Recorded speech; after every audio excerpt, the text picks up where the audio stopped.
নবী সাল্লাল্লাহু আলাইহি ওয়াসাল্লামের সামনে ওমর রাদিয়াল্লাহু আনহু বসে আছেন। কে বসে আছেন? ওমর রাদিয়াল্লাহু আনহু নাম তো জানেন, ইসলামের দ্বিতীয় খলিফা। নবীজিকে বলছেন যে তাওরাতে কিছু সুন্দর কথা আছে ইয়া রাসূলুল্লাহ। এই কথা বা এই স্টেটমেন্ট শোনার সাথে সাথে নবী সাল্লাল্লাহু আলাইহি ওয়াসাল্লামের চোখ মুখ রাগে লাল হয়ে গেল। হাদিসে মিশকাতে আছে, রাগে লাল হয়ে নবী সাল্লাল্লাহু আলাইহি ওয়াসাল্লাম বলছেন যে ইয়া ওমর, হে ওমর, তুমি আমার সামনে তাওরাত পড়ছো? জেনে রাখো, লাউ কানা মূসা হাইয়ান, যদি মূসা আলাইহিস সালাম এখন জীবিত থাকতো। তাওরাত কার উপর নাযিল হয়েছে? মূসা। তাওরাত পড়ছো আমার সামনে, তাওরাত যার উপর নাযিল হয়েছে সেই মূসা আলাইহিস সালাম যদি জীবিত থাকতো এখন, ফাত্তাবা'তুমুহু, আর তোমরা আমাকে বাদ দিয়ে তার অনুসরণ করতে, ওয়া তারাকতুমুনি, আমাকে ছেড়ে দিতে, লা দালালতুম আন সাওয়াইস সাবিল, তাহলে তোমরা অবশ্যই পথভ্রষ্ট হয়ে যাবে। তাওরাত পড়ছো, এখন যদি মূসা আলাইহিস সালামও জীবিত থাকতো আর তোমরা আমাকে বাদ দিয়ে নবী মূসার অনুসরণ করা শুরু করতে, তোমরা অবশ্যই জাহান্নামী হয়ে যাবে। লাউ কানা মূসা হাইয়ান, যদি মূসাও জীবিত থাকতো এখন, আবার যদি জীবিত করা হয় আলাইহিস সালাম, লাত্তাবা'নি, অবশ্যই তাকে আমার অনুসরণ করতে হবে। এটা কি বুঝতে পারছেন? এই কারণে শেষ জামানা যখন ঈসা ইবনে মারিয়াম আসবেন, তিনি নতুন কোন শরীয়ত নিয়ে আসবেন না। কি নিয়ে আসবেন? তিনি মুহাম্মদ সাল্লাল্লাহু আলাইহি ওয়াসাল্লামের অনুকরণ রূপেই পৃথিবীতে আসবেন ইনশাআল্লাহ। তো আল্লাহ পাক আমাদেরকে দিয়েছেন আল কোরআন, এবং কোরআন এর ব্যাখ্যা হচ্ছে হাদিস। নবী সাল্লাল্লাহু আলাইহি ওয়াসাল্লাম বিদায় হজের ভাষণে বলেছেন, এই হাদিসটা খুব ভালো করে মনে রাখবেন। তিনি বলেছেন যে তারাকতু ফিকুম আমরাইন, আমি তোমাদের মাঝে মাত্র দুটা বস্তু ছেড়ে যাচ্ছি। কয়টা বস্তু? দুটা বস্তু। লান তাদিল্লু মা তামাসসাকতুম বিহিমা, তোমরা কোশ্চিন কালেও পথভ্রষ্ট হবে না যতদিন পর্যন্ত এই দুটাকে আঁকড়ে ধরে থাকবে। ঠিক আছে? অন্য হাদিসে আছে দাঁতের মাড়ি দিয়ে কামড়ে থাকবে। আপনি সামনের দাঁত দিয়ে কিছু কামড়াতে গেলে কিন্তু টান দিলে ছিঁড়ে যাবে না? দাঁতের মাড়ি দিয়ে যদি শক্ত করে ধরেন, এত সহজে কিন্তু টান দিলে ছিঁড়বে না। এই জন্য নবী বলছেন সাল্লাল্লাহু আলাইহি ওয়াসাল্লাম দাঁতের মাড়ি দিয়ে কামড়ে ধরে থাকবে কোরআন এবং সুন্নাহকে। সেই দুটো বস্তু কি? নবী সাল্লাল্লাহু আলাইহি ওয়াসাল্লাম বলছেন, একটা হচ্ছে কিতাব আল্লাহ, আল্লাহ পাকের কিতাব মানে কি? আল কোরআন, ওয়া সুন্নতি নবীহি, মানে নবীর সুন্নাত অর্থাৎ হাদিসগুলো। কোরআন এবং সুন্নাহ মিলে ইসলাম। এই ইসলামটাই হচ্ছে আল্লাহ রাব্বুল আলামিনের মনোনীত সর্বশেষ দিন, সর্বশেষ টেস্টামেন্ট। মানে আদম আলাইহিস সালামও তো মুসলিম ছিলেন, নূহ আলাইহিস সালামও মুসলিম ছিলেন, ঈসা আলাইহিস সালাম, মূসা আলাইহিস সালাম, ইব্রাহিম আলাইহিস সালাম, এই যে লক্ষ লক্ষ নবী রাসূল, তারা মুসলিম ছিলেন না? সবাই মুসলিম ছিলেন, কিন্তু সর্বশেষ যে বিধিবিধানগুলো আল্লাহর পক্ষ থেকে এসেছে সেটা কি? কোরআন এবং সুন্নাহ এবং ইসলামের এই নতুন রূপটা, সর্বস্বীকৃত সর্বনতুন যে রূপটা, এটা কিয়ামত পর্যন্ত থাকবে ইনশাআল্লাহ। তো ইসলাম চির প্রাচীন এবং চির নতুন, চির আধুনিক। আমরা কি বুঝাতে পারছি? এখন এই ইসলামটা কি পরিবর্তনযোগ্য? উত্তর না।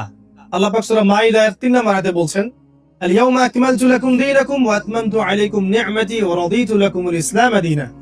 আল্লাহ পাক বলছেন, আজকে আমি তোমাদের উপরে দ্বীন ইসলামকে পরিপূর্ণ করে দিলাম। পরিপূর্ণ করে দেওয়ার অর্থ হচ্ছে এখানে সংযোজন বিয়োজনের কোনো সুযোগ নাই। কেউ যদি বলে 5 ওয়াক্ত নামাজের জায়গায় 6 ওয়াক্ত বানাই দিব আমরা, ঠিক আছে? সুযোগ আছে? সুযোগ নাই। যাকাতের বিধানটা খুব কঠিন মনে হয়, যাকাতের নিসাবটা একটু কমাই দিব, পারবে? ইসলামের চুল পরিমাণ কিছু ঢোকানোর বের করার কোনো সুযোগ নাই। কেন নাই? কারণ আল্লাহ পাক এই দিনটাকে পরিপূর্ণ করে দিয়েছে। আল ইয়াউমা আকমালতু লাকুম দীনাকুম, দিনটাকে কামেল করেছে। ইমাম শাফিঈ রাহিমাহুল্লাহ বলতেন যে আমি অনেক পড়ি কিন্তু ভুলে যাই। তার ওস্তাদ তাকে বললেন যে তুমি পাপ করা ছেড়ে দাও, যদি গুনাহ করতে থাকো তাহলে তোমার অন্তরে আল্লাহর নূর নাযিল হবে না। ঠিক আছে? গুনাহ মুক্ত অন্তর নিয়ে ইলম চর্চা করতে হয়। আল্লাহ পাক তৌফিক দান করুন। আল্লাহ পাক সূরা আলী ইমরানের মধ্যেই বলছেন, ওয়া মান ইয়াবতাগি গায়রাল ইসলামি দীনান ফালা ইউকবাল মিনহু, কেউ যদি ইসলাম ছাড়া, এই পরিপূর্ণ দিনটা ছাড়া অন্য কোন জীবন ব্যবস্থা তালাশ করে, তার পক্ষ থেকে কোশ্চিন কালেও কোনো আমল কবুল করা হবে না। কার কথা? আল্লাহর কথা। একটা জায়গায় আমি ফোকাস করি যে দিন পালন করতে গিয়ে সবচেয়ে বড় চ্যালেঞ্জটা হচ্ছে, সেটা হচ্ছে আল্লাহকে পাওয়া। কি করা? যে আল্লাহর কাছ থেকে আমরা এসেছি, সেই আল্লাহকে দুনিয়াতে এবং আখিরাতে পাওয়া, এটাই চ্যালেঞ্জ। আল্লাহকে যে ব্যক্তি পেয়েছে সে দুনিয়ার সব পেয়ে গেছে। আল্লাহকে যে পায় নাই সে আসলে কিছুই পায় নাই, ইহকাল পরকালের কিছুই পায় না। এখন আমরা আল্লাহকে পাবো কিভাবে? এটা বড় প্রশ্ন না? যে আল্লাহর কাছ থেকে, যে জান্নাত থেকে আমরা পৃথিবীতে চলে আসলাম, আর সেই জান্নাতে যেতে হলে তো আমাকে আল্লাহকে পেতে হবে। আল্লাহকে পেতে হলে আমার কি কি করণীয়? খুব শর্ট করে আমি কয়েকটা পয়েন্টস আপনাদেরকে শেয়ার করছি। 1 নাম্বার, আল্লাহকে পেতে হলে অবশ্যই তার নবী মুহাম্মদ সাল্লাল্লাহু আলাইহি ওয়াসাল্লামকে অনুসরণ করতে হবে। এছাড়া আল্লাহকে পাওয়ার দ্বিতীয় কোনো পথ নেই। আল্লাহকে পেতে হলে অবশ্যই তার নবী মুহাম্মদ সাল্লাল্লাহু আলাইহি ওয়াসাল্লামের আদর্শগুলো জীবনের প্রতিটা ক্ষেত্রে বাস্তবায়ন করতে হবে।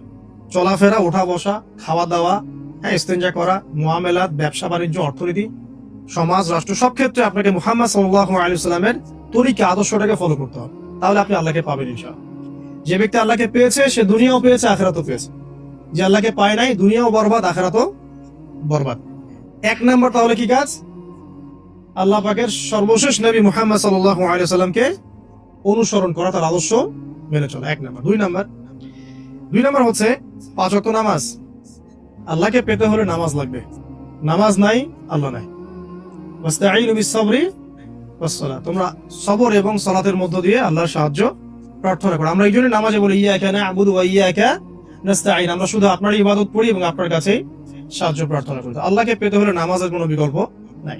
যে ব্যক্তি নামাজ পড়ে না, আল্লাহর সাথে তার কোনো সম্পর্ক নেই, নো কানেকশন। আপনি যে কোনো কিছু চাচ্ছেন, সিজদায় পড়ে আল্লাহর সামনে আত্মসমর্পণ করেই চাইতে হবে। ওয়াসজুদ ওয়াক্তারিব, আল্লাহ পাক কি বলেছেন? সিজদা করো, নিকটবর্তী হও। তো ব্যাখ্যা অনেক করা যায়। নামাজ না পড়লে কিন্তু মানুষ কুফরিতে লিপ্ত হয়। যে ব্যক্তি মান তারাকা সালাতান মুতাআম্মিদান ফাকাদ কাফারা, যে ব্যক্তি সালাতকে অস্বীকার করে, ফরজ নামাজকে অস্বীকার করে, সে ব্যক্তি কিন্তু কুফরিতে চলে যায়। ঠিক আছে? তারপরে বাইনা রাজুলি ওয়া বাইনা শিরকি ওয়াল কুফরি তারকুস সালাহ, একজন মুমিন বান্দা এবং অমুসলিমদের মধ্যে পার্থক্যই নামাজ। নামাজের বিষয়ে অনেক কথা আমি আগেও বলেছি, আপনারা শুনেছেন, অন্য আলেমদের কাছেও শুনেছেন।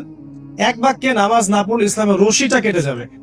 মুআয বিন জাবালকে নবী সাল্লাল্লাহু আলাইহি ওয়াসাল্লাম বলেছেন যে যদি মান তারাকা সালাতান মুতাআম্মিদান, কেউ যদি সালাতকে ইচ্ছা করে ছেড়ে দেয়, ফাকাদ বারিআত মিন জিম্মাতিল্লাহ, সে ব্যক্তি আল্লাহর জিম্মেদারি থেকে মুক্ত হয়ে যাবে।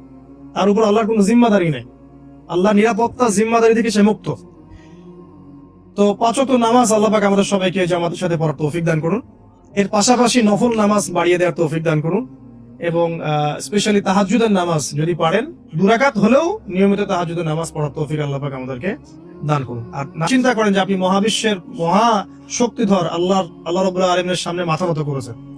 আপনি চিন্তা করেন যে আল্লাহ আপনাকে দেখছেন। এখন যখনই মানুষ নামাজে দাঁড়ায়, আল্লাহ পাক তার দিকে দৃষ্টি নিবদ্ধ করে, এবং যখন মানুষ এদিক ওদিক তাকানো শুরু করে নামাজে, আল্লাহ পাক মুখ ঘুরিয়ে নেন। হ্যাঁ, নামাজে ওই যে আমরা যে ডিজিটাল নামাজ পড়ি না, এখন ডিজিটাল মানে 4 রাকাত নামাজ 4 মিনিটে শেষ। এক রুকু করলে সেজদা পাওয়া যায় না, সেজদার তাসবিহ পড়লে আবার এদিকে দেখা যায় যে দ্বিতীয় সেজদায় চলে গেছে অলরেডি ওঠার আগেই। অনেক ক্ষেত্রে ইমাম সাহেবরাও খুব দ্রুত নামাজ পড়া, অনেক দ্রুত পড়া। এত দ্রুত নামাজ পড়াবেন কেন? নামাজ জামাতে পড়লে সংক্ষিপ্ত করতে বলা হয়েছে, কিন্তু এত দ্রুত তো পড়তে বলা হয় না। এখনো দেখবেন মক্কা মদিনায় গিয়ে নামাজ দেখবেন, মাশাআল্লাহ, নামাজটা তাদের মাশাআল্লাহ, এটার প্রশংসা না করলে হক আদায় হবে না। নামাজটা অসাধারণ, ধীর স্থির ভাবে। ফজরের নামাজ 20 মিনিট, 15 মিনিট, 20 মিনিট পড়াচ্ছে নামাজ, রিল্যাক্স। নামাজে দাঁড়ালে চমৎকার তেলাওয়াত হচ্ছে, আপনি ভুলে যাচ্ছেন নিজেকে। তেলাওয়াত হবে চমৎকার, এবং সবচেয়ে ভালো যদি তেলাওয়াত করতে পারেন তাকে নামাজে দিতে হবে। রিল্যাক্সে নামাজ পড়বে। ক্ষেত্র বিশেষে আপনি শর্ট করতে পারেন, কিন্তু সব সময় কেন আমরা 4 রাকাত নামাজ 3 মিনিটে শেষ করে দিই? আবার নামাজের পর দোয়াটা হবে লম্বা, অথচ নামাজটাই ছিল দোয়া, নামাজটাই কিন্তু দোয়া। এখন সেজদায় আমরা যদি কান্নাকাটি করতে না শিখি, আল্লাহর সামনে আমি মাথা নত করেছি, এখানে নিজের মনের যত আবেগ, আকুতি, দোয়া, এগুলো আল্লাহর সামনে ঢেলে না দিতে পারি, এই দোয়া কালাম না শিখে, তাহলে তো নামাজের আধ্যাত্মিকতা অর্জন হলো না। সাহাবীরা কেমন করে নামাজ পড়তেন, যে নামাজ পড়ার পরেও তাদের গা থেকে তীর বের করা যায়? কিভাবে তারা নামাজ পড়তেন? তাহলে নবী সাল্লাল্লাহু আলাইহি ওয়াসাল্লাম কিভাবে নামাজ পড়তেন, যে নামাজ পড়ার ফলে তার পা মোবারক ফুলে যাইত? 1 রাকাতে তিনি 4 পারা কোরআন তেলাওয়াত করতে পারলেন কিভাবে? তাদের নামাজ আর আমাদের নামাজ, আল্লাহ রাব্বুল আলামিন তার রাসূলের মাধ্যমে একটা হাদিসে জানিয়েছেন যে এমনও অনেক নামাজি আছেন, আউযুবিল্লাহ, আল্লাহ পাক আমাদেরকে তাদের অন্তর্ভুক্ত না করুন, যে নামাজ পড়ার পরে আল্লাহ রাব্বুল আলামিন এই নামাজটাকে ওই নামাজের মুখের উপর নিক্ষেপ করে দেয়, তোমার নামাজের আমার কোনো দরকার নেই। আল্লাহ পাক আমাদেরকে হেফাজত করুন। ধীর স্থির ভাবে পড়েন, রিল্যাক্স, আর আমার কিচ্ছু নাই। ওয়ামা খালাকতুল জিন্না ওয়াল ইনসা ইল্লা লিয়াবুদুন, শুধুমাত্র আল্লাহর ইবাদত করার জন্যই তো পৃথিবীতে এসেছে। হোক না দোকানটা 5টা মিনিট পরে খুললে কি হবে? হ্যাঁ, জমিতে যান, জমিতে আধা ঘন্টা পরে গেলে কি হবে? যে আল্লাহ পাক আপনাকে বাঁচিয়ে রাখতে পারেন, সে আল্লাহ পাক আল্লাহর পথে সময় দিলে আপনাকে অফুরন্ত রিজিকও তো দিতে পারেন না? আপনি আল্লাহর হয়ে যান, বাকি সব আল্লাহ আপনার দায়িত্ব নিয়ে নিবেন ইনশাআল্লাহ। আপনি নিজে আল্লাহর হয়ে যান, আপনার সবকিছু দায়িত্ব কে নিয়ে নিবে? আল্লাহ নিয়ে নিবে। আল্লাহ পাক আমাদেরকে ধীর স্থির ভাবে আধ্যাত্মিকত্ব অর্জন করে নামাজ পড়ার তৌফিক দান করুন, আমিন। আপনার দাওয়াতে, আপনার লেকচার শুনে, আপনার বই পড়ে, আপনার নসিহত শুনে যদি একটা মানুষও দিনের পথে ফিরে আসে, ওই একটা মানুষের সারা জীবনের যে নেক কাজ, এই সমস্ত নেক কাজের একটা অংশ আপনি পাবেন। আবার আপনি কাউকে অন্যায় থেকে বারণ করেছেন, আপনার দাওয়াত শুনে কেউ সিগারেট ছেড়ে দিয়েছে, মাদক ছেড়ে দিয়েছে, জেনা ছেড়ে দিয়েছে, পণ ছেড়ে দিয়েছে, বা হারাম সুদ ছেড়ে দিয়েছে, ওই মানুষটা এখন সারা জীবন যত ভালো কাজ করবে, এই পুরো ভালো কাজের একটা অংশ আপনি পাবেন ইনশাআল্লাহ। এর চেয়ে বড় কিন্তু কোনো ব্যবসা নাই। এই কাজটা করলে আল্লাহ পাকের রহমত নেমে আসে, আর এই কাজটা ছেড়ে দিলে আল্লাহ পাকের গজব নেমে আসে।